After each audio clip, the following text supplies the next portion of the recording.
So me and a bunch of friends were kind of joking around about bad ideas, which has this led me today to maybe a good idea. And one of these bad ideas was spray on clothing, and we were just talking nonsense.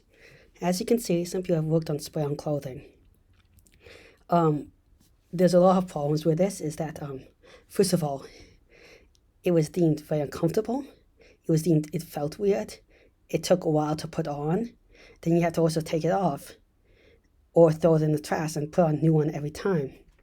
So why don't you just have clothing that you just make once and keep putting on and off?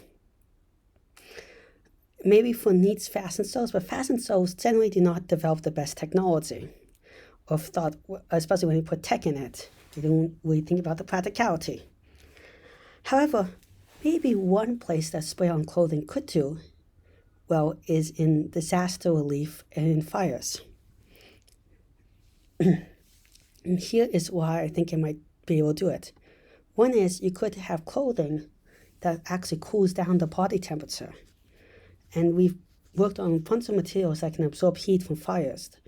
It'll be a very temporary solution, but 5 or 10 minutes to get out of a building.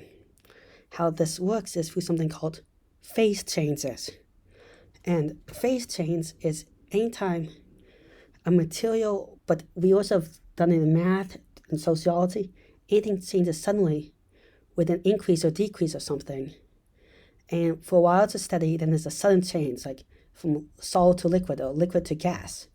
But you can also apply it to sociology, where suddenly a group becomes very aggressive or anything, but it's a sudden change. And the way that phase changes can absorb heat heat goes into taking something with order like this and making it have less order or more spread out. So like in a liquid, all the molecules are closer together, more tightly packed. When you heat it up, some of the energy goes instead to just making it a gas at the phase change point where the molecules are very far apart and not in this rigid order.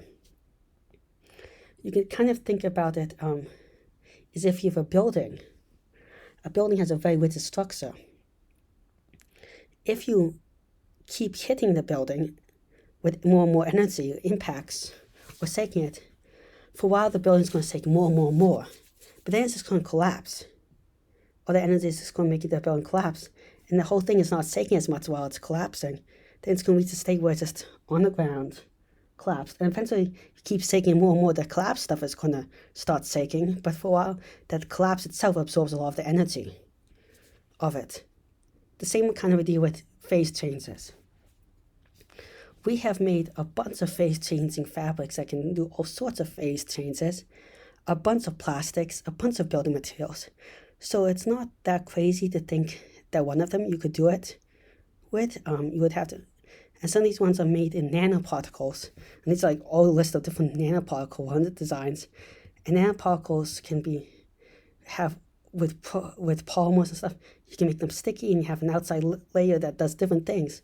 It could be sprayed on a person to quickly cool them down in a disaster relief. The other thing it could be used in fire or something is that we have some of these materials we now spray on bandages and other things. So you could use that for spraying onto bandages or stuff if they're bleeding a lot or have any other impact. And these bandages can have antibacterial property and other antimicrobial properties. Just for a quick relief, you would need first aid eventually. And you could have all this done in a little robot that just moves in the eventually future. That's more complicated because you have to have a robot that knows how to spray stuff, but I'm talking futuristic here with the robot and everything. And so that people do not need to do it. I would think it's less good if people are using it, because people, if your firefighter is doing this, the firefighter should probably just be moving you out, not focusing on spraying you. But robot could probably multitask better in this. In the future, like navigate you out while spraying you. The other thing that could be done is just have the robot give you a gas mask, which is totally not sprayable, but it just gives you a gas mask so you can breathe more easily. Well, thank you for listening. Please like and subscribe. It really helps the channel out. I'm trying to reach 1,000 subscribers in a year and 4,000 watch hours, which is really hard. But with your help, I think I can do it. Thank you very much. Goodbye.